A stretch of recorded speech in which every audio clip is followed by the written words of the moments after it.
lo que se necesita actual, pues hay que reflexionar, ¿no? Que el zapatismo no es un artículo ni de museo, ¿no? Ni verlo como una historia romántica, ¿no? Claro. Sino que el zapatismo está vigente, ¿no? Y no es demagógico, ¿no? Sino simplemente pues lo percibimos en nuestra vida cotidiana, ¿no? Y en nuestro contexto actual.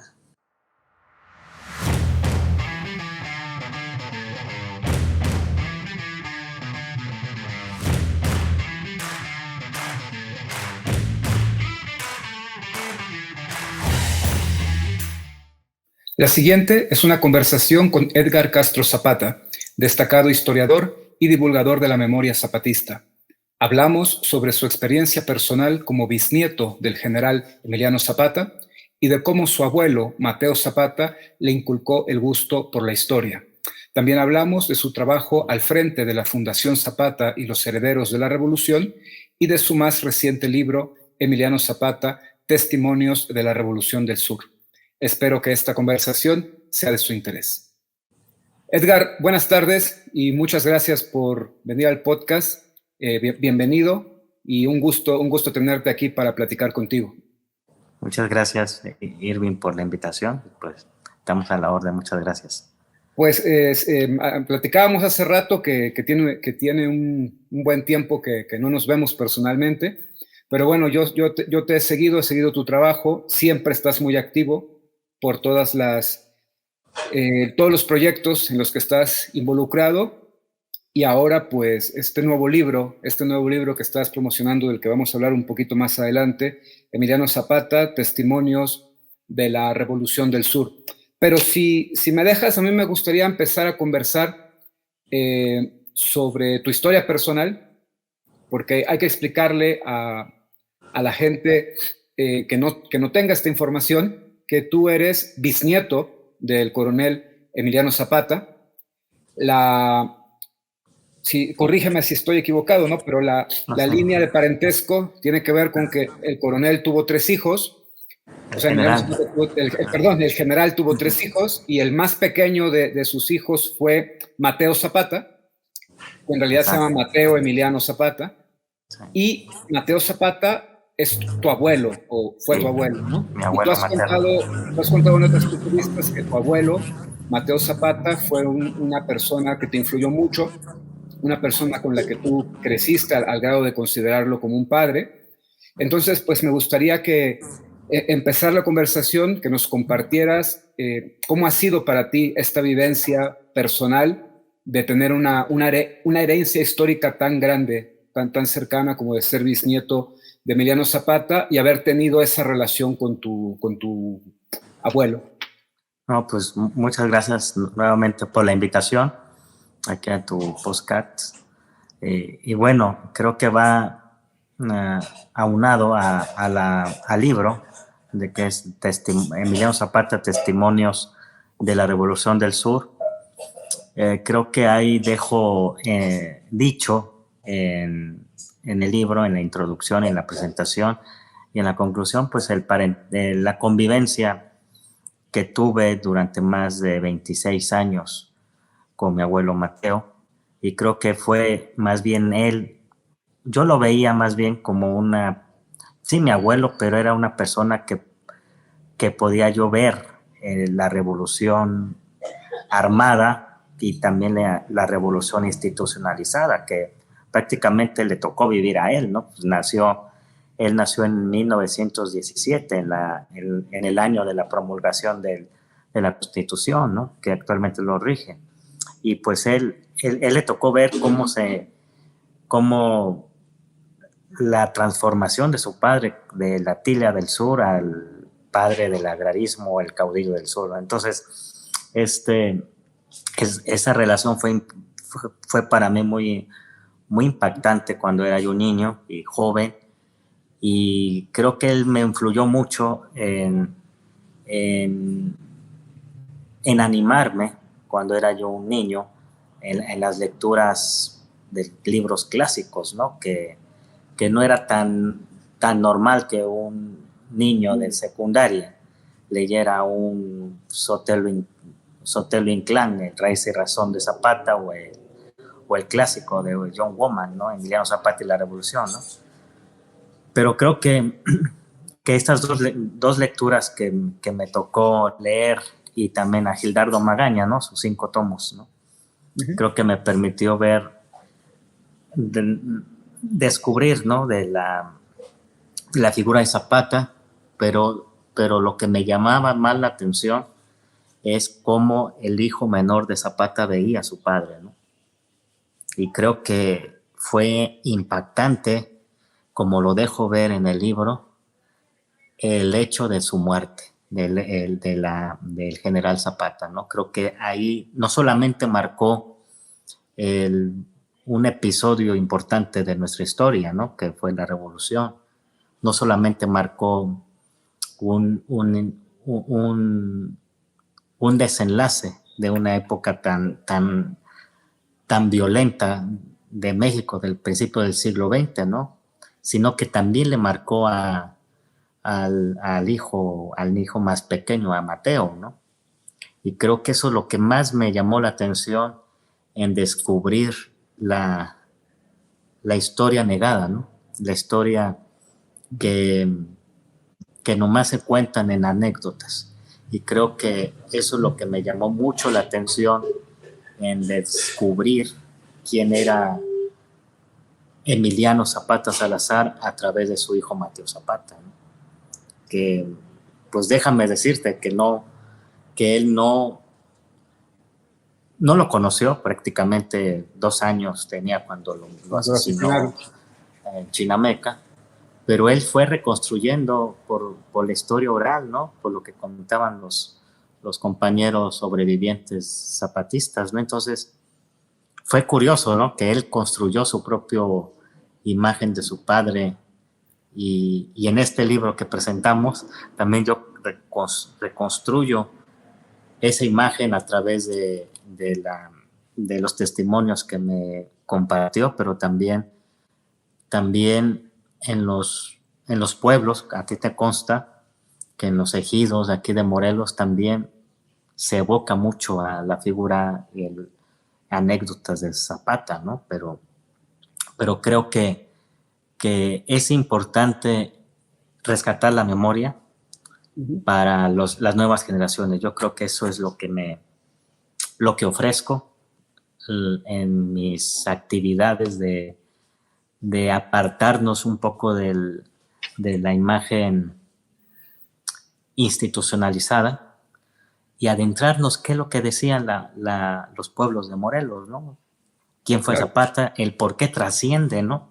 Hasta nuestros días, ya en hablar sobre Zapata, en hablar de que hay una leyenda que no murió, pero creo que eso es lo que hace muy trascendental en estas figuras históricas, ¿no?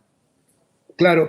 ¿Cómo fue para ti el descubrimiento del personaje de Zapata, ¿no? Te lo pregunto porque yo he contado hace poco en alguna entrevista que en mi caso yo crecí en los 90 ya con un Zapata completamente institucionalizado, completamente vuelto la estatua de bronce, ¿no? Al menos ese fue el Zapata que me transmitió parte de la educación pública y parte de los gobiernos municipales, ¿no? Ya una figura de bronce. Y entonces yo tuve que romper primero ese molde tan cerrado para ir descubriendo otra figura que después pues me apasionó mucho y me resultó un personaje fundamental de la historia de México y de América Latina, ¿no? Pero bueno, tu caso es muy distinto porque tú tienes la herencia familiar. Luego, como acabas de decir, tu abuelo te hace leer libros clásicos, a Sotelo Inclán, a Womack, a una edad muy temprana. ¿Y cómo fue para ti tener este Zapata que es parte de tu familia, parte de la educación que además te está dando tu abuelo, y contrastarlo con el Zapata que te encuentras en la educación primaria, secundaria, y con el Zapata que te encuentras en los medios de comunicación y con el Zapata que te encuentras en las celebraciones oficiales del gobierno? ¿Cómo creciste entrelazando estas visiones? ¿Cómo fue para ti eso? fue algo muy interesante, muy divertido, ¿no? Como tú dices, pues yo soy de los 80, ¿no?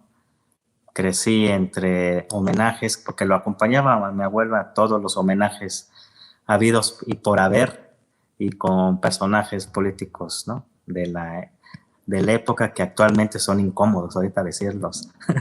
Sí. Creo que fue interesante porque veía, aparte de la educación pública, ¿no? En esa figura de Zapata, pero también compartirla en eventos políticos y en el Zapata cinematográfico, ¿no? Que también me tocó Claro. en los años finales de principios de los 80, si me puedes apoyar la memoria, cuando Antonio Aguilar presentó sus Zapatas Incómodos, ¿no? Emiliano Zapata y Zapata en Chinameca, que fue una crítica al gobierno emanado de la revolución. Entonces me tocó ir a la premier aquí en Cuautla, en el Cinema Insurgentes, que ahorita ya desapareció. Entonces fui muy crítico porque a mi temprana edad, y creo que eso es lo que le incomodaba mucho a mi abuelo, ¿no? Porque decía el por qué tantos homenajes a su padre si lo que estaban haciendo los gobiernos estaban haciendo estaban haciendo el trabajo en contra de lo que peleaba Zapata, ¿no? Entonces yo le cuestionaba mucho también sobre la forma en cómo lo mataron, que yo no creía que nomás fue solo a la cita de Chinameca, sino que al aceptar él la alianza con Guajardo, pues su misma gente pues ya lo había tenido consensado, ¿no? Trabajado, pensado, y pues yo hasta le decía a mi abuelo, pues es que ni hasta los mismos personajes históricos a la altura de un Jesucristo, ¿no? Que no fue solo, que las traiciones no se maquinan solo, ¿no? Claro. Sino que hay envuelto un contexto muy complejo, ¿no? Y entonces mi abuelo me decía, bueno, entonces, ¿qué piensas? Y yo, pues es que las circunstancias en donde cayó tu padre, pues fueron también producto pues eh, de la, ¿cómo se puede decir? Más, más coloquial. La inserción del carrancismo al zapatismo. Entonces, no puedo decir que que lo traicionaron el zapatismo, sino más bien fue el producto de la debilidad que ya estaba el zapatismo, ¿no? Entonces, esas conversaciones sí le daba un poco de pensar a mi abuelo, que también no quiero errar, pero también él lo pensaba, ¿no? Uh-huh. Y hay el último capítulo de mi libro que se llama Los nacimientos de Zapata, pues eso es una historia privada, muy personal más bien, y lo escribo en segunda persona. Entonces, eso es lo que me deja ver cómo llegó en mí la figura de Zapata, pero también los cuestionamientos de esta figura, ¿no? Una figura que no necesita de mitos, no necesita de leyendas, simplemente Zapata y sus circunstancias, pues tuvo que defender, o en su caso, si no hubiera sido él el líder de la revolución, hubiera sido otro, ¿no? ¿Por qué? Porque son hombres que viven y actúan conforme a su contexto, ¿no? Entonces, es un personaje que para mí lo he estado descubriendo a mis más de 40 años. Entonces, creo que es un ejercicio bellísimo en traer la memoria al presente, y creo que pues lo que hago, amigo Irving, pues es transmitir y humanizar más bien estos etapas, ¿no? De la historia, ¿no? Bueno, es muy interesante esto que estás contando. Además porque hay que contarle a la gente que tú eres historiador de Ah, claro. formación, ¿no? ¿no? No es nada más las reflexiones que tú estás haciendo a partir de tus vivencias personales dentro de la familia, sino que tú después te formaste como historiador en la ENA, ¿no? Tienes una Bueno, licenciatura y una maestría en historia, en la Escuela Nacional de Antropología e Historia. Entonces, bueno, estás formado desde muy temprana edad en los textos clásicos y luego de manera profesional. Entonces, bueno, son muy interesantes que puedas combinar ambas formaciones para hacer estas reflexiones tan interesantes sobre el zapatismo, ¿no? Y el intento que haces por humanizar tanto al personaje y como me gustó eso mucho que dijiste, ¿no? Zapata no es una persona que necesite de mitos o no. necesite de mitologías, ¿no? Entonces, antes de pasar a lo de tu formación y el trabajo que realizas en torno a la memoria zapatista, si me permites, yo quisiera preguntarte una última cosa sobre tu vivencia personal, ¿no? Desde lo familiar. Porque tú mencionabas estas anécdotas de los campesinos en los pueblos de Morelos, y particularmente en Cuautla, que fue donde tú creciste, tú sabes que ahí, quizás más que en cualquier otro lado, bueno, Cuautla, Nenecuilco, ¿no? La figura de Zapata roza en una figura religiosa, Sí, ¿no? Tiene niveles de Jesucristo, ¿no? No exageramos cuando se no. dice eso, ¿no? En la gente. Hay una veneración, un respeto. Yo cuando voy a hablar allá es como casi pedir permiso a la gente para hablar de este prócer que es venerado, ¿no? Y hacerlo con mucho respeto. Entonces, ¿cómo fue para ti desde muy temprana edad sentir sobre tus hombros esta herencia y que hay una comunidad entera, me refiero a Cuautla, y un estado entero, me refiero al estado de Morelos, que pues tiene la herencia zapatista como algo de su identidad? Entonces, a mí desde fuera me parece una carga muy pesada que llevar, ¿no? Y entonces te lo pregunto si tú en algún momento no sentiste que eso era demasiado pesado cuando tú eras un joven, un adolescente, un niño que quería comportarse como cualquier niño de tu edad, como cualquier joven de tu edad, salir de fiesta, equivocarse, los errores que uno comete cuando es más joven, etcétera, y sentir que siempre había ojos vigilantes sobre tu comportamiento, como de decir, así no es como se comporta un heredero de Emiliano Zapata, como que la gente esperara de ti un comportamiento ejemplar, impecable, por esta herencia tan grande y por lo que representa la figura de Zapata en la religiosidad de la gente, ¿no? ¿Llegaste a sentir en algún momento esa carga? Hasta la fecha, ¿no? Creo que cuando era yo un niño, un adolescente, pues estaba presente mi abuelo, ¿no? Y él recibía las miradas y las críticas, ¿no? Y a la ausencia de él, desde el 2007, cuando falleció, pues lo retomamos, ¿no? Su trabajo social en el instituto que, que él fundó hace más de 30 años. Y creo que es una responsabilidad no solamente de nosotros, sino también de los morelenses, ¿no?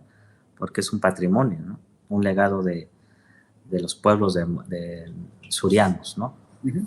Pero creo que en nuestro caso hay que ser muy cuidadosos, ¿no? En que es una figura que representa y representó, ¿no? Una lucha libertaria, ¿no? Que creo que me llega a la mente lo que un día platiqué con nuestro amigo el doctor Pineda, ¿no? Uh-huh. Que el zapatismo es una de las historias libertarias de toda América Latina, ¿no? Que desgraciadamente no se le daba esa importancia después de sus estudios del doctor Pineda, ¿no? Pero creo que hay que que hay que valorizarla. Si los pueblos la valorizan, desgraciadamente la clase política actual no la valoriza. Lo más lo ven como una membrete político que solamente se desempolva cada 3 o 6 años y ya después la guarda, porque es un símbolo para los políticos, no para los de pueblos, incómodo.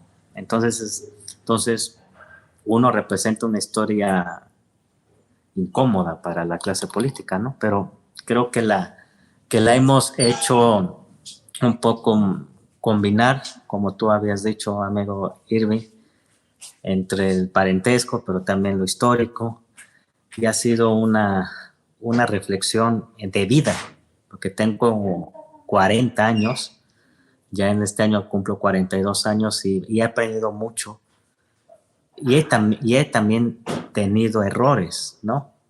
Pero creo que siendo respetuosos con esta figura que no es nuestra, sino es un patrimonio de los pueblos, creo que la hemos dignificado con lo que hemos, poco mucho que hemos realizado, creo que ahí vamos, ¿no?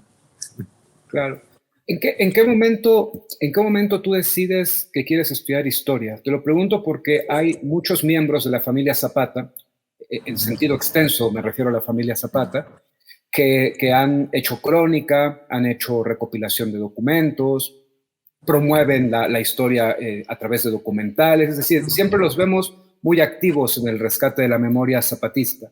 Pero corrígeme si me equivoco, no sé si tú seas el único miembro de la familia de Zapata que tuvo una formación profesional como historiador, Pero ¿no? soy el único. Creo que lo que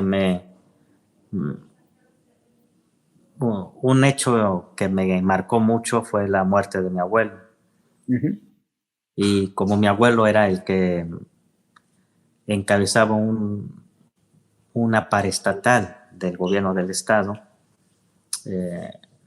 a velar por los veteranos y viudas y las familias zapatistas, pues al morir, pues yo ocupé su lugar en esa paraestatal. Pero también, como muy inquieto, conformamos la Fundación Zapata, ¿no? Entonces me he ido más por lo cultural y lo histórico. Es muy fácil, está la línea muy delgada para hacer política, ¿no? Política, Claro. política pueblerina, ¿no? Pero eso no me ha interesado. Creo que y a ti te consta, también eres un profesionista de la historia, un doctorado, pero lo que uno busca es trascender, ¿no? De lo que uno piensa, justificarlo, y creo que lo único que vamos a dejar en esta vida, pues, es nuestro legado, ¿no? Entonces, estoy en busca de dejar un legado, ¿no? Entonces, por eso, pues, nos animamos a escribir este libro, que déjame decirte que se lo dediqué a Carlos Barreto, al antropólogo Carlos Barreto Marc. Sí, al papá de Carlos Barreto Carlos Barreto Zamudio, Zamudio. sí, y a Francisco Pineda Gómez, ¿no? Que creo que fueron los que a Barreto Mar, porque lo conocí de niño, y ya a Francisco Pineda, pues ya lo conocía en la ENA, y curiosamente en el 90 sale su primer libro en el 98, en la irrupción zapatista. Uh-huh. Yo lo leí en la ENA, lo busqué, se impresionó, ¿no? Diciendo, oye, ¿a poco lo leíste? Y yo, sí, pero venga a que conozca a mi abuelo. Y curiosamente que actualmente su primo hermano es vecino de nosotros, de aquí de Cuautla. Entonces, con estas dos relaciones que tuve, más con también los zapatólogos, ¿no? Salvador Rueda, ¿no? Uh-huh. Creo que me han dejado mucha preparación y uno nunca acaba, ¿no? De aprender. Claro. Y creo que eso es lo que me ha movido, ¿no? Actualmente. Hablemos del libro. hablemos ahora un poquito del libro. Déjame presentarlo al público, ¿no? El libro se llama Emiliano Zapata, Testimonios de la Revolución del Sur.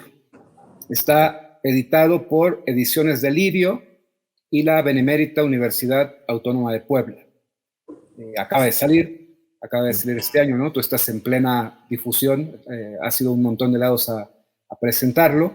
Entonces, cuéntanos el origen de la idea de este libro, el contenido, los testimonios, el propósito que tú estás llevando adelante con esto, ¿no? ¿Qué es lo que te motiva? Sí, claro, ¿no? Y en verdad te lo agradezco mucho, Irving, de permitirme en esta plataforma, pues, difundir este libro que orgullosamente lo presentamos el 10 de abril, en los 104 aniversarios de su muerte de Zapata, en Colombia, en la Feria Internacional del Libro en Bogotá, que fue invitado de honor México, y entre todas las actividades que el gobierno mexicano y el colombiano programaron, pues estuvo la presentación de este libro de Emiliano Zapata, Testimonios de la Revolución del Sur, y creo que llamó mucho la atención, aparte de que lo presentó la entonces ministra de Agricultura del gobierno de Petro, que ahí fue muy interesante su reflexión, ¿no? Y el contexto actual de Colombia con México, porque afortunadamente nosotros tuvimos una revolución y tuvimos un Zapata y se dio mal o bien la reforma agraria, pero actualmente el gobierno colombiano está a la puerta de una reforma agraria, ¿no? Entonces, la figura de Zapata y la revolución y la posrevolución mexicana creo que es de mucho interés. Y entonces, en ese marco, pues los fuimos a Bogotá, presentamos ese libro, junto con otros títulos que presentamos, y fue muy interesante ver que en otros países, no me impresiona porque siempre admiran más a Zapata que dentro de México, ¿no? Pero creo que hay mucho interés en nuestra historia, y eso hay que transmitirlo, amigo Elvin, y más a los jóvenes, ¿no? De que creen que el tema revolución o el tema Zapata o el zapatismo está agotado. No, hay muchas vertientes, muchas interpretaciones que ya han realizado otros estudiosos. Entonces, este libro lo presentamos en Bogotá. En Morelos lo vamos a presentar en el mes de septiembre, porque cumple años mi abuelo Teo, y es un libro que comprende 10 testimonios de zapatistas, algunos muy conocidos como Serafín Robles, como Jesús Chávez Carrera, el sobreviviente de la celada en Chinameca, Sí. El general Francisco Mendoza Palma, firmante del Plan Ayala, pero también hay desconocidos, hay gente de a pie, ¿no? Y hay algo que me animó mucho, porque entre el cómo surge el libro es que a la muerte de mi abuelo, él me heredó su archivo, que no heredé propiedades, me heredó lo más su archivo, y entre sus archivos estaban esos testimonios, y hay uno en particular del coronel Gonzalo Carrillo, que fue oriundo de Xochitepec, pero también fue hijo predilecto de Chetla, Puebla, ¿no? Y más bien, él ya después de la posrevolución se asentó allá. Pero este coronel Carrillo hizo sus memorias porque formó parte del Estado Mayor de Zapata. Entonces, tiene otra visión, aparte de la visión de los zapatistas, que lo podemos englobar con Adrián Castrejón, ¿no? Uh-huh. La parte militar de los zapatistas y la parte militar, pues, de los carrancistas. Pero este testimonio retrata a Zapata de carne y hueso. Sí, muy duro con la gente, con su gente, porque no quería perder el tiempo. Quería cumplir con lo que él pensaba, ¿no? Su restituciones de tierra, ¿no? La dignidad hacia su gente, pero siempre en la historia, ¿no? En la historia dicen, es que perdonaba todo menos la traición, ¿no? En ese testimonio, ahí va en contra de un personaje, algunos hablan muy bien de él y algunos no, Victorino Bárcenas. Ujú. Ahí, bueno, Victorino Bárcenas después se pasa al carrancismo con Guajardo y pues creo que ahí empieza el relato de, de, de enfrentamientos a los traidores, ¿no? Que le decían los victorinos, aquí en Tepalcingo, en los sauces. Entonces es un relato que humaniza. Yo me impacté y a mi familia, ¿no? Se los compartí antes, ¿no? Este manuscrito y le pregunté a mi madre, ¿qué lo publicamos? Me dice, pero está muy fuerte, mira lo que dice el general. Yo pues así era, ¿no? Así era, muy decidido, ¿no? Y como era de un carácter muy fuerte, pues se tenía que dar a respetar a toda la tropa, ¿no? Pero ese testimonio, Irving, lo contextualizo porque llega a mis manos en el archivo, pero le hago preguntas a este documento, ¿no? Bueno, ¿quién es Gonzalo Carrillo, ¿no? ¿De dónde salió, no?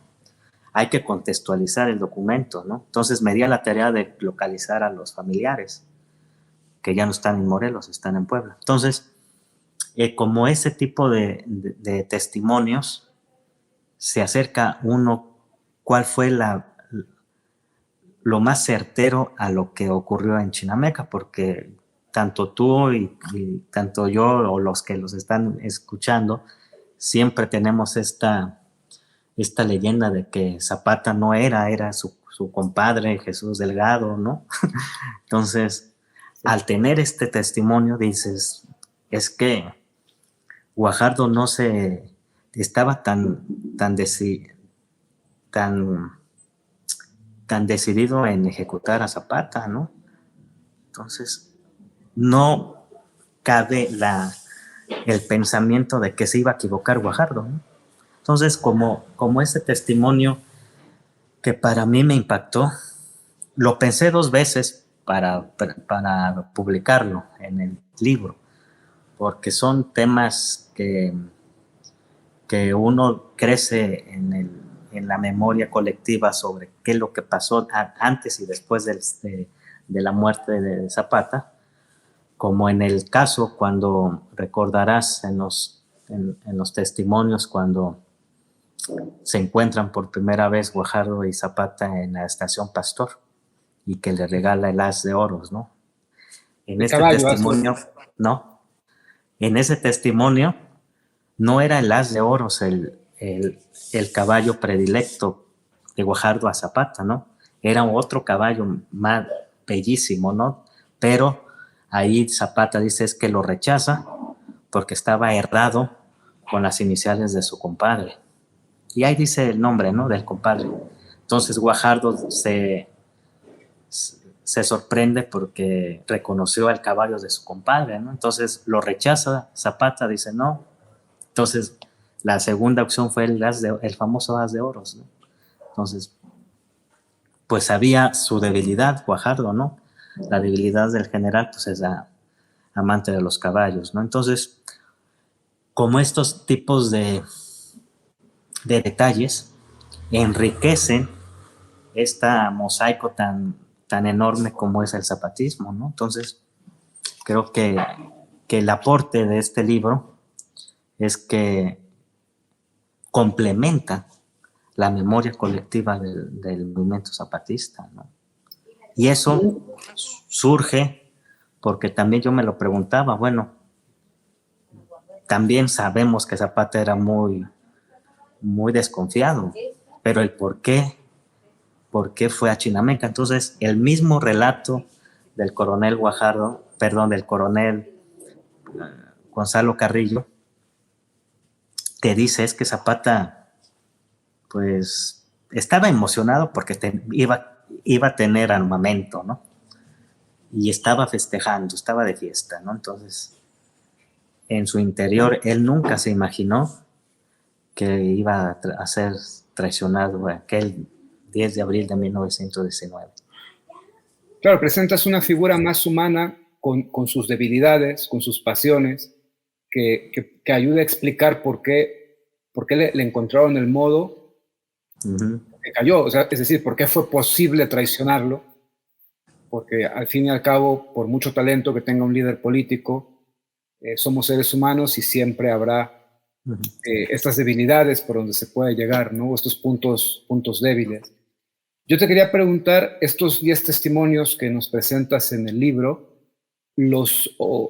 ¿todos los testimonios forman parte de lo que era el archivo de tu abuelo, de Mateo Zapata, o algunos provienen de otras fuentes? Okay. Son diversos.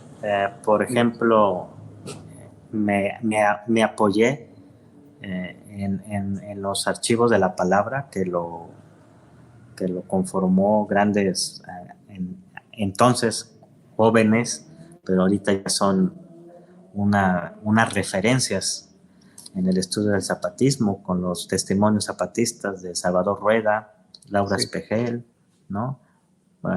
Carlos Barreto Mar, ¿no?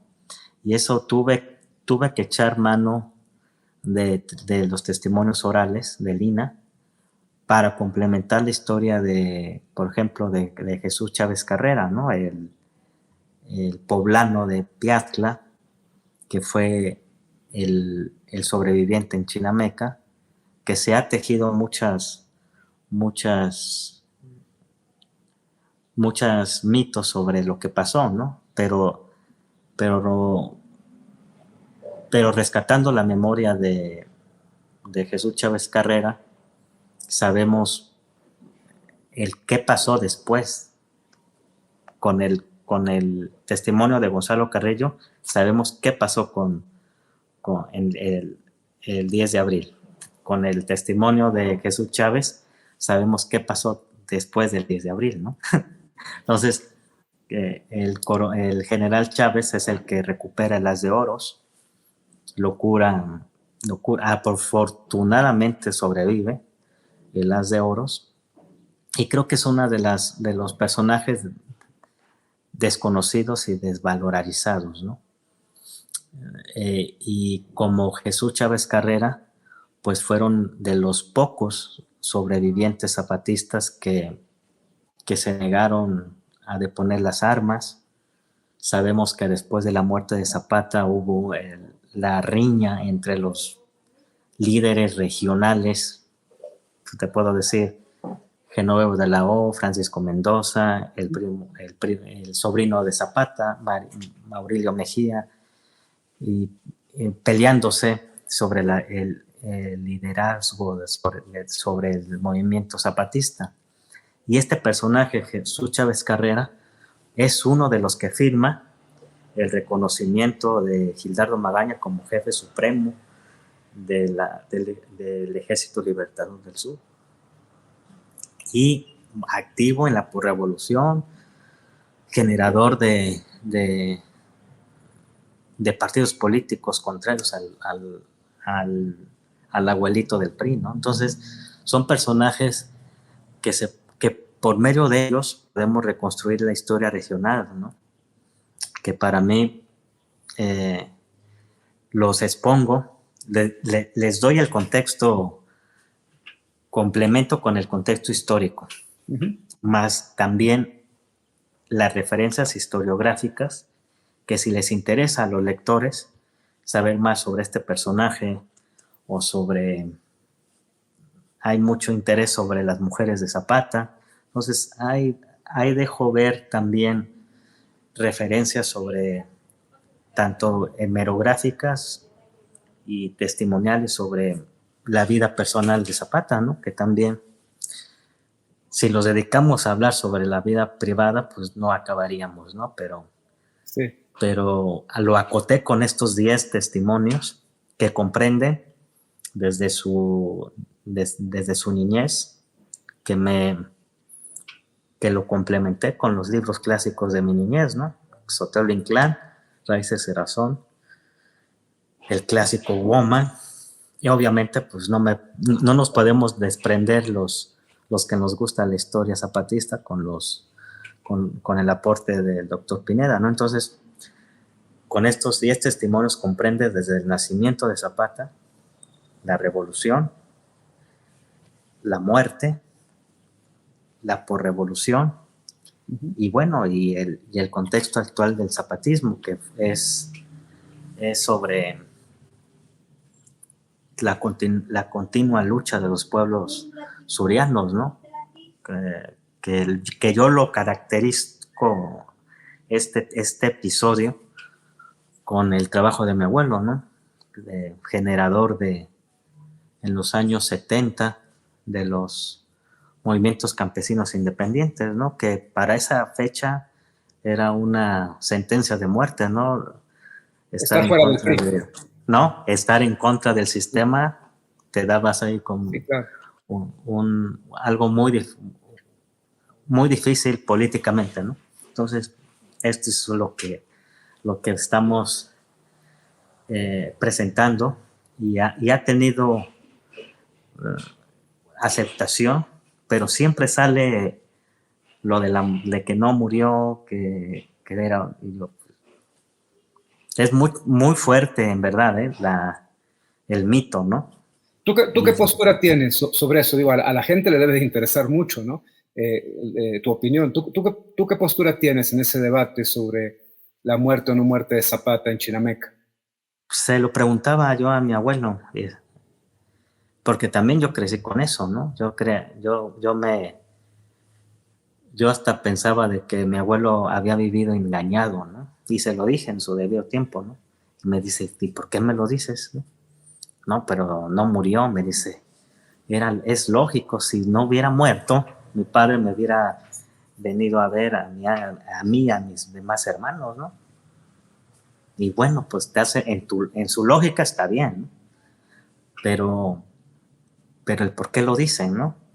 Y pues a transcurrir el tiempo, pues es la negación de los pueblos, ¿no? No la resignación, la forma de imponer el discurso institucional de que el carrancismo dijo, es que ya está muerto, ya todo está terminado. No, los pueblos dijeron no, la negación, la resistencia más bien, ¿no?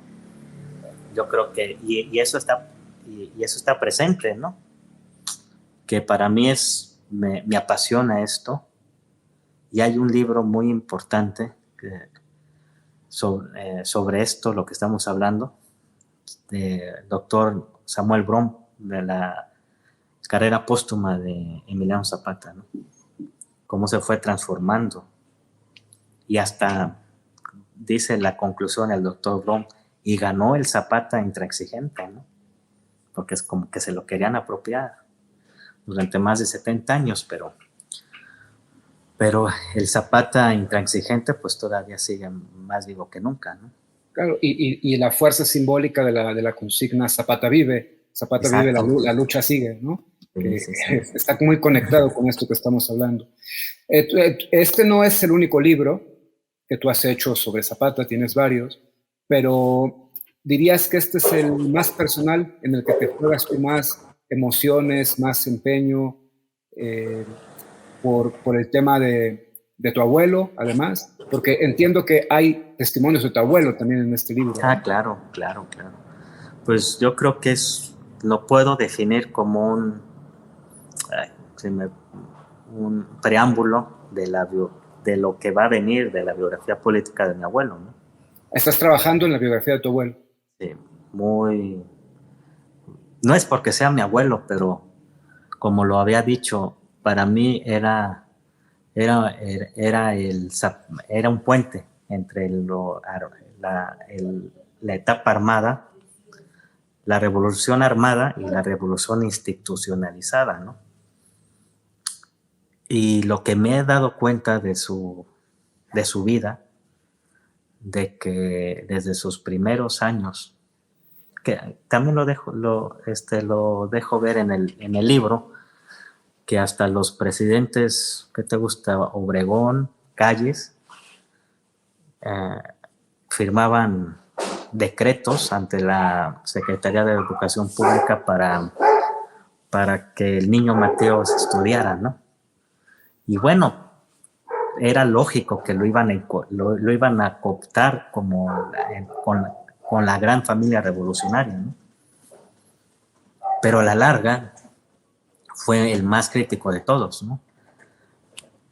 A comparación de sus otros hermanos, ¿no? Que fueron políticos de la vieja escuela del régimen, ¿no? Pero él se dedicó más al activismo como ejidatario, ¿no? Entonces,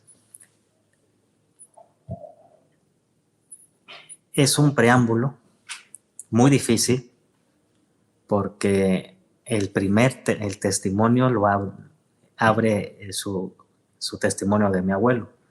Y hay un testimonio que lo publico por primera vez porque ese testimonio estaba censurado en México, porque lo escribe y lo quiere publicar en el 94, y sabemos que México en el 94 era una hervidera de grillos aquí en México con los acontecimientos políticos. Sí.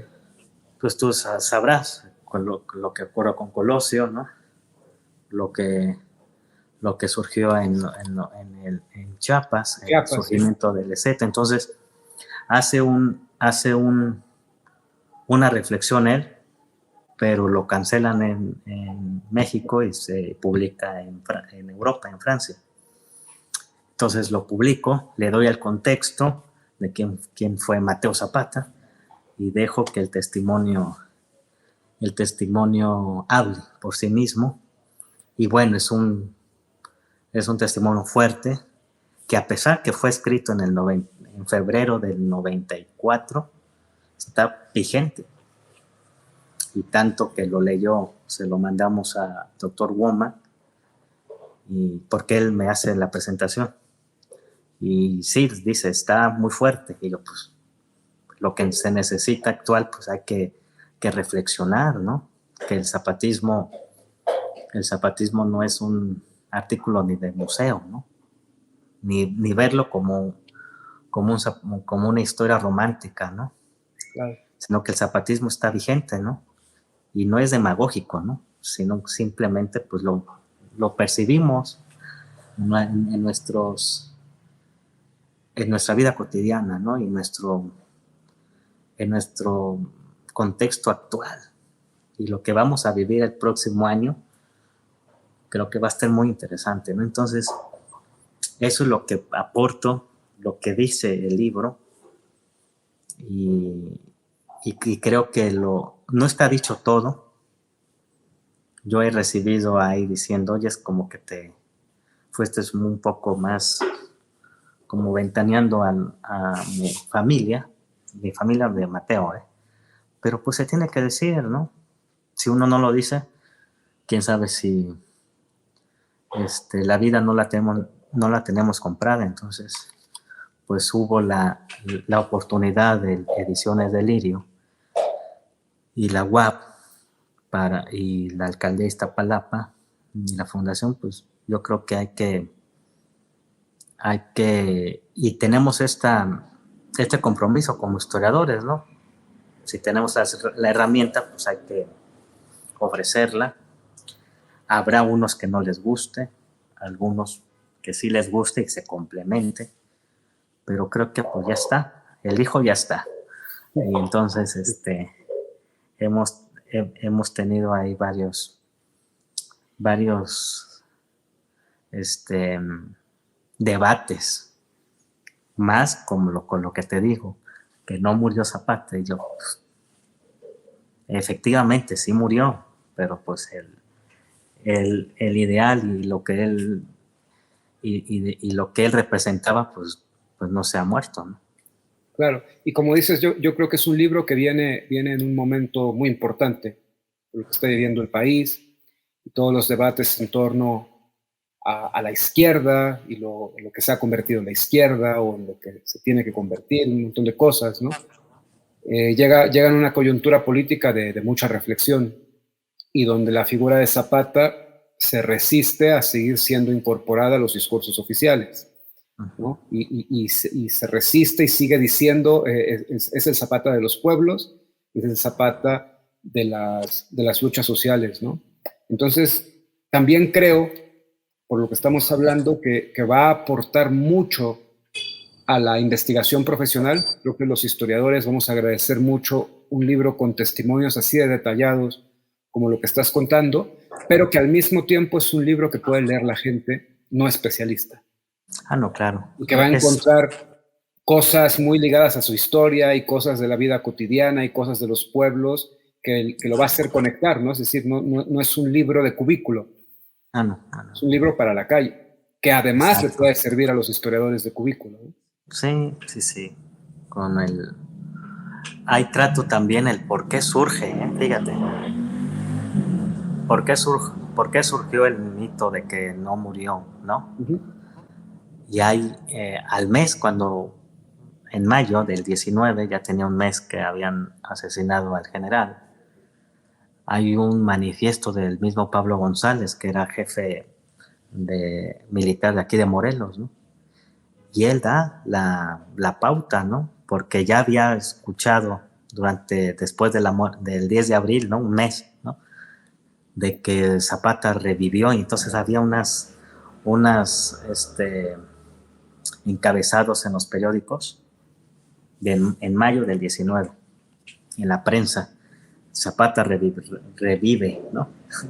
Y entonces él relata, bueno, pues es que la gente, un discurso muy racistas hacia los pueblos surianos, porque cito a Pablo González, es que la gente de los pueblos, que son unos indios ignorantes, pues era lógico que se escuchara en la caja en donde estaba el líder, pues que había ruidos dentro de la caja de muertos, ¿no? Porque era lógico, porque lo depositamos, lo expusimos dos días, y la cama de la caja era de hielo, eran unas placotas de hielo, ¿no? Entonces, imagínate, dos días en pleno abril, ¿no? Obviamente, cuando ya lo llevan al panteón municipal, pues ya la madera se estaba hinchando, ¿no? Entonces, pues todos decían, no, es que se estaba muriendo Zapata, ¿no? Algo increíble, y tuvo la necesidad Pablo González de desmentir, pero él lo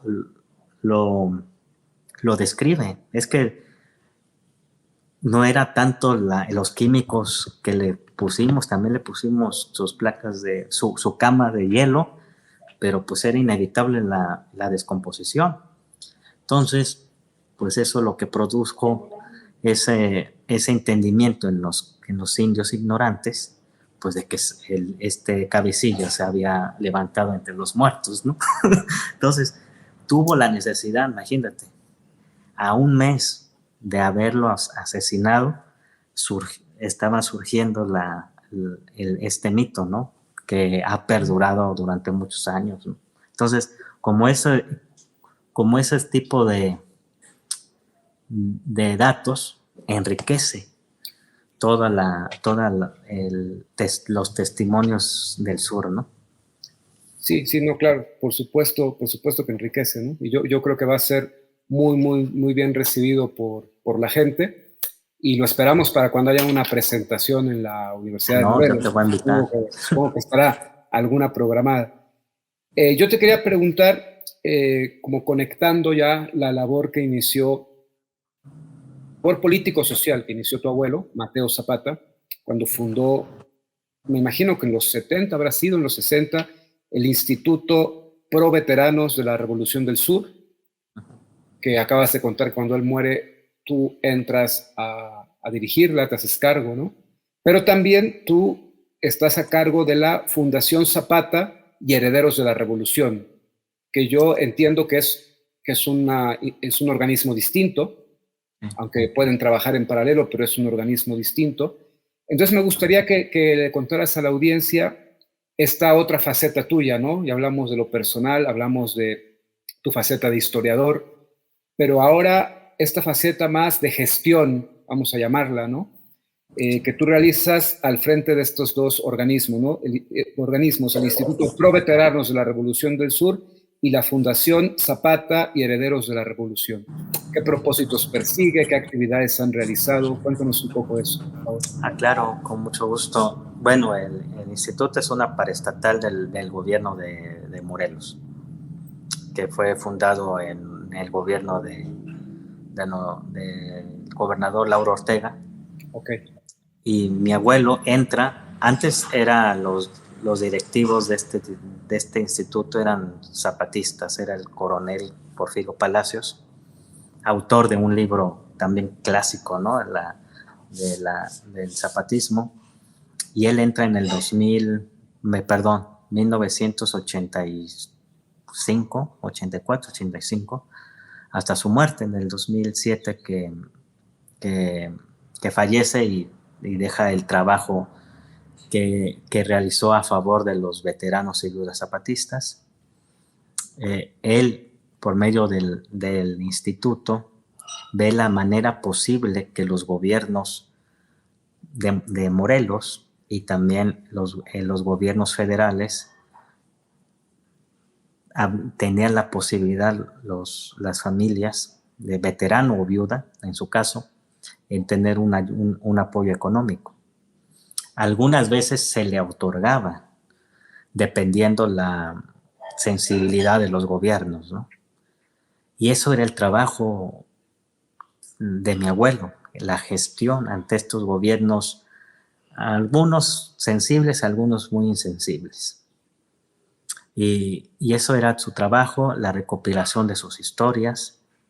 Él formó parte, está el archivo de veteranos, que afortunadamente ya lo digitalizamos gracias al Colegio de México, y la audiencia lo puede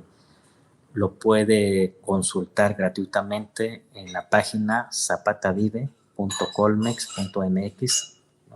Pueden ustedes consultar tanto el documento y el documento escaneado, más los testimonios que resguarda el archivo de la palabra de Lina, ¿no? No todo está completo, ¿no? Por razones de derechos de autor. Pero bueno, eso es el trabajo que se hizo. Y cuando él fallece, pues nosotros nos hacemos cargo de las viudas de los veteranos. Actualmente sobreviven cinco viudas de zapatistas de tropa. Y bueno, ese es el trabajo institucional que hemos realizado aquí en el gobierno, pero a la par en el 2009 creamos la Fundación Zapata y los Herederos de la Revolución con el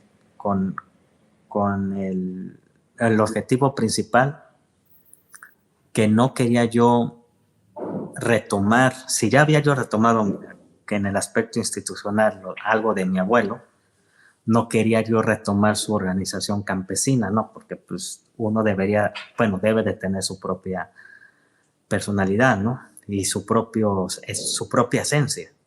Entonces no quise retomar el Movimiento Nacional Plan de Ayala, que fue una organización campesina muy fuerte en los años 70, 80. Pero mejor fui por la opción de crear la Fundación Zapata y los Herederos de la Revolución, y con ello he podido pues difundir de manera con exposiciones itinerantes y publicaciones sobre el zapatismo, ¿no? Que eso me ha permitido, creo que, más satisfacción que estando en lo institucional, ¿no? Y creo que eso es lo que ha permitido, pues, difundir no solamente en Morelos, sino en diferentes estados de la República y en el extranjero, poner porque no necesita reivindicar el zapatismo, tú lo sabes, ¿no? El zapatismo se planta porque desde sus inicios sí, siempre ha tenido la justificación, sino que difundirlo a las nuevas generaciones, ¿no? Y decir que el zapatismo, el mismo Zapata o su gente, pues sí tuvo una clara visión de proyecto social y político, ¿no? Y lo que hemos realizado durante más de 14 años, ¿no? Es tener, pues, la cátedra Emiliano Zapata en México la tenemos en Chapingo, y en el extranjero la tenemos en Colombia. Y relacionar, ¿no? ¿Por qué Chapingo? Porque en la época de la Revolución, los chapingueros formaron parte de las famosas comisiones agrarias del sur, ¿no? Entonces, ¿y por qué Colombia? Porque gracias al trabajo que está realizando otro compañero, Moroni Spencer, el biógrafo de Julio Cuadros Caldas, sabemos que hubo un colombiano sí. Inmerso en la Revolución Zapatista. Entonces, creo que hemos sido congruentes, ¿no? Y enriquecer en este mundo, en este contexto actual de que a los jóvenes ya no les interesa lo histórico o del pasado. Creo que rescatando estas historias de vida y complementando con la exposición de objetos personales o fotografías, vamos enriqueciendo el interés de los jóvenes, ¿no? Creo que es una de las tareas para nosotros en llegarles este mundo que está es que manejan mucha información los jóvenes. Entonces, ¿cómo captarlos? Creo que es una tarea titánica. Entonces, tener a la mano lo histórico con fechas y nombres, y también lo testimonial, ¿no? Que creo que eso humaniza al personaje, ¿no? Como el tema Zapata, ¿no? Que hay un testimonio que quiero compartirlo. Sí, adelante. Que lo realizó el antropólogo Carlos Barreto Mar, ¿no? Sobre el testimonio que él rescató de Gregoria Zúñiga, ¿no? Que por medio del testimonio de una de sus parejas, del general Zapata, sabemos las últimas horas de Zapata, ¿no? A través de una mujer, ¿no? Y que creo que eso en su tiempo lo reconstruyó, ¿no? Lo expuso el antropólogo, y forma parte, bueno, de la vasta historiografía del zapatismo, ¿no? Claro. Y das pie para la siguiente pregunta que yo quería hacerte, ¿no? Ahora que hablas de los jóvenes y cómo transmitir la información histórica a las nuevas generaciones. En realidad mi pregunta es todavía más general, ¿no? ¿Cómo ves tú a Zapata de cara al siglo XXI, a las nuevas décadas que van a ser, según lo que uno alcanza a ver, por lo que se lee a diario en la prensa, ¿no? Viene una revolución tecnológica sin precedentes. Es decir, si la tecnología que ya tenemos hoy nos parece abrumadora, pues no tenemos ni idea de lo que va a venir en las próximas 2 décadas, y las adaptaciones que vamos a tener que hacer para este nuevo mundo que viene, que cada vez va a ser más acelerado.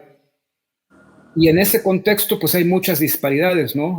Estos cambios van de manera muy acelerada, pero luego uno ve los pueblos de Morelos y parece que ellos no llevan prisa, Ujú. Y parece que los gobiernos tampoco llevan prisa por la modernización, ¿no? Entonces, ahí en estas van a chocar distintas velocidades de cambios, ¿no? Y ahí van a quedar muchas cosas en medio poco claras. ¿Tú cómo ves en estas transformaciones que vienen a nivel mundial y cómo va a afectar a México? ¿Qué papel va a jugar o puede jugar la figura de Zapata, la herencia del zapatismo? ¿No? Yo comentaba hace poco que incluso Zapata ya, la iconografía de Zapata ya puede compararse a la del Che Guevara, porque ya ha trascendido hasta convertirse en un icono pop, en un meme, cuando vemos el Zapata Punk, Zapata... En memes también. en memes, en Zapata, en memes y en muchas, un Zapata kawaii, un Zapata japonés, un Zapata de distintos tipos, ¿no? Es decir, ya es una figura de la Universal. universal que ya cualquiera puede tomarla como la Mona Lisa y reinterpretarla como se le dé la gana, incluso reinterpretarla en un sentido no histórico o incorrectamente histórico, un Zapata con determinados elementos que no tienen nada que ver con la lucha zapatista. Sí, como el Che Guevara, ¿no? Como el Che Guevara, exactamente.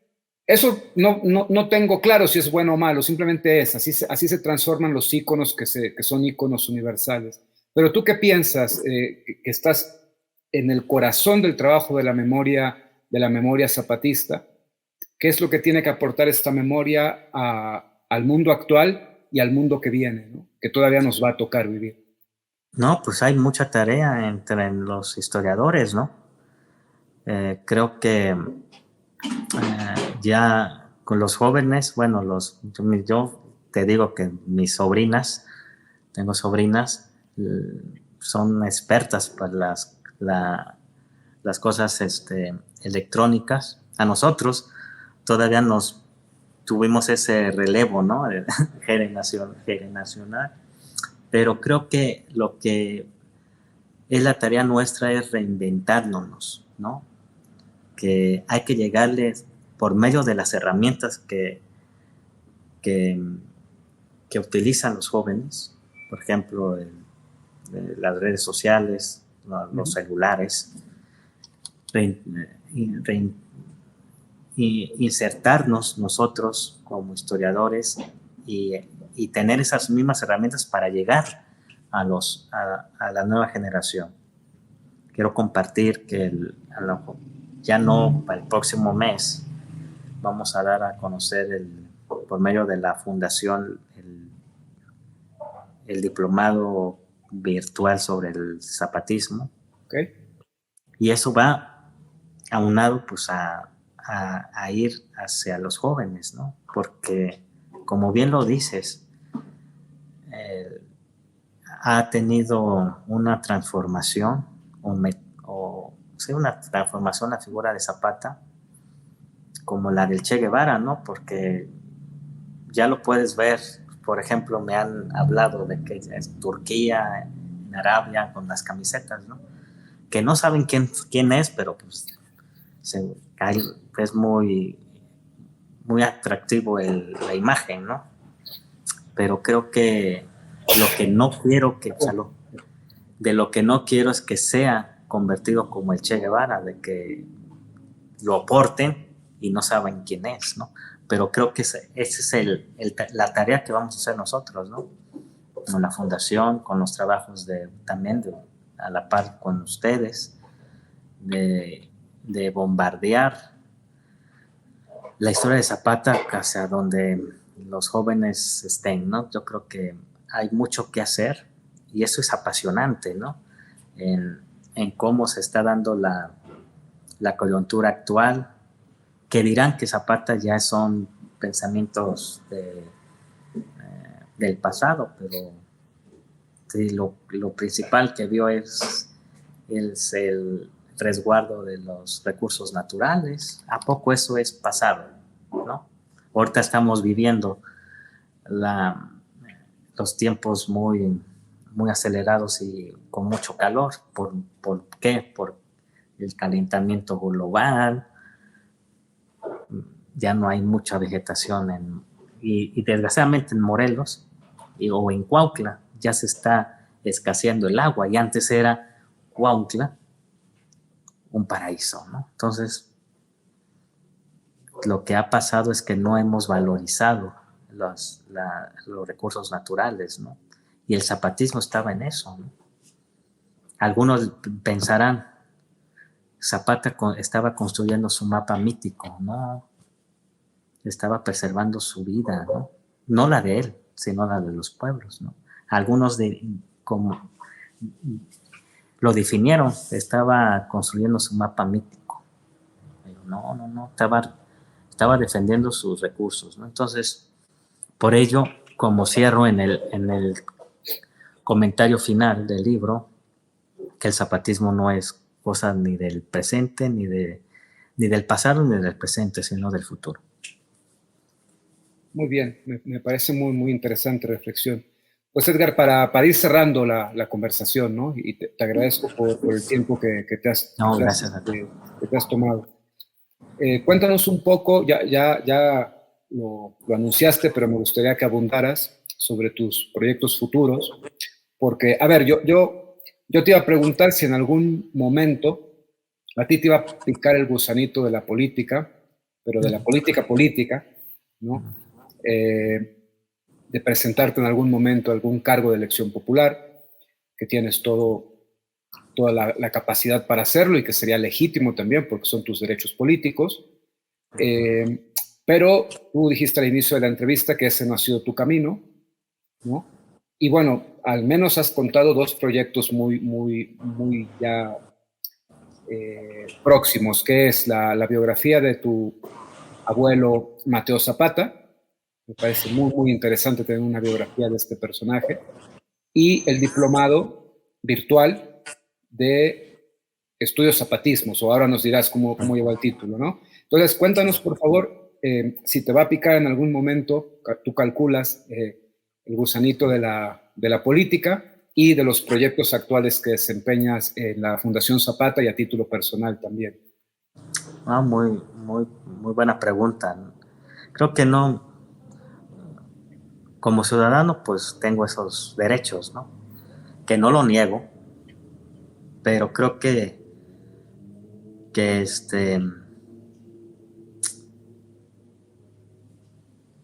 que hay que ser partícipe de nuestro contexto, ¿no? Y si no estamos inmersos en nuestros temas cotidianos y políticos, podemos cambiar algo, ¿no? Poner un granito de arena, que yo no me cierro a ningún panorama. Pero ahorita lo que más me mueve pues es lo histórico, la biografía de mi abuelo, el diplomado, las cátedras Emiliano Zapata que hemos difundido, y hay mucho joven, tanto hay de nuestra generación, ya personas muy preparadas y personajes a la talla de Bowman, ¿no? Pero creo que es ahorita lo que me mueve más es la difusión, pero no me cierro muy a lo político, ¿no? Pero creo que hay que estar muy, muy consciente, porque como le preguntaba yo a mi abuelo, el por qué él nunca había sido, fácil hubiera sido gobernador, diputado, senador, bueno, aunque en su tiempo se lo ofrecían. Pero él decía, es que yo, al ser parte de un partido, pues ya no voy a ser libre para hacer las cosas a favor de la gente, sino que voy a trabajar para el favor de un partido político, ¿no? Entonces, por ello, nunca quiso estar en la política partidista mi abuelo, ¿no? Y en su tiempo, pues, con un régimen tan dictatorial y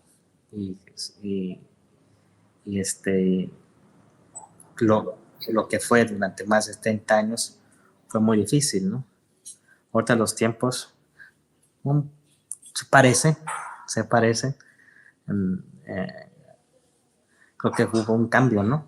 Es que ya no estoy entendiendo. Mi abuelo vivió un régimen de que duró 70 años, ¿no?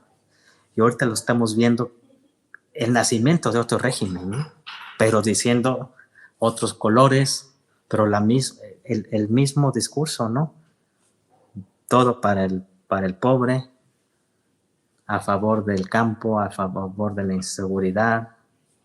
Esos discursos ya los habíamos escuchado durante más de 70 años, ¿no? Entonces, creo que es mejor estando en la trinchera histórica,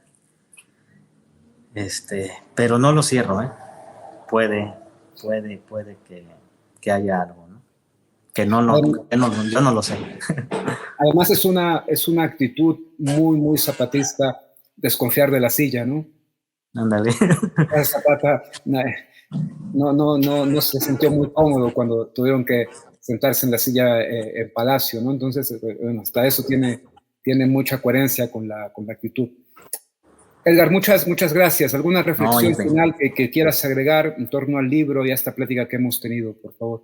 No, pues por medio de tu plataforma, pues comentar por medio de tus redes sociales, pues las próximas presentaciones que vamos a hacer en Morelos, y pues que también me honres que me presentes el libro junto con otros compañeros que tú conoces, ¿no? Muy bien, hay mucho talento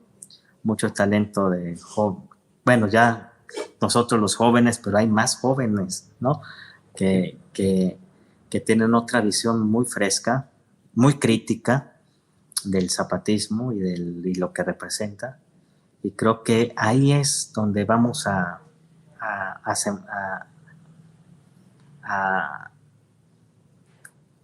sembrar, ¿no? La semillita, ¿no? Porque creo que el pensamiento de Zapata y el zapatismo ha perdurado gracias a los pueblos, no al político que esté en los monumentos de Zapata, ¿no? Desgraciadamente ya no se hace esos eventos monumentales que hacía el régimen, ¿no? Creo que ya no hay un desgaste, sino más bien el zapatismo verdadero está en los movimientos antisistémicos que yo los he visto ahorita. Sí hay resistencia, pero no he visto, creo que como los años o los sexenios del pasado, ¿no? ¿Dónde están las centrales campesinas, ¿no? ¿En dónde está la voz de los indígenas? No sé qué es lo que está pasando, pero creo que en esta coyuntura se presta para reflexionar de que el zapatismo pues estaba muy vigente. Muy bien, Edgar, pues muchas gracias. Te agradezco el tiempo que te has tomado para platicar y despedimos a la audiencia. Nos vemos en la próxima. Hasta luego. A la próxima.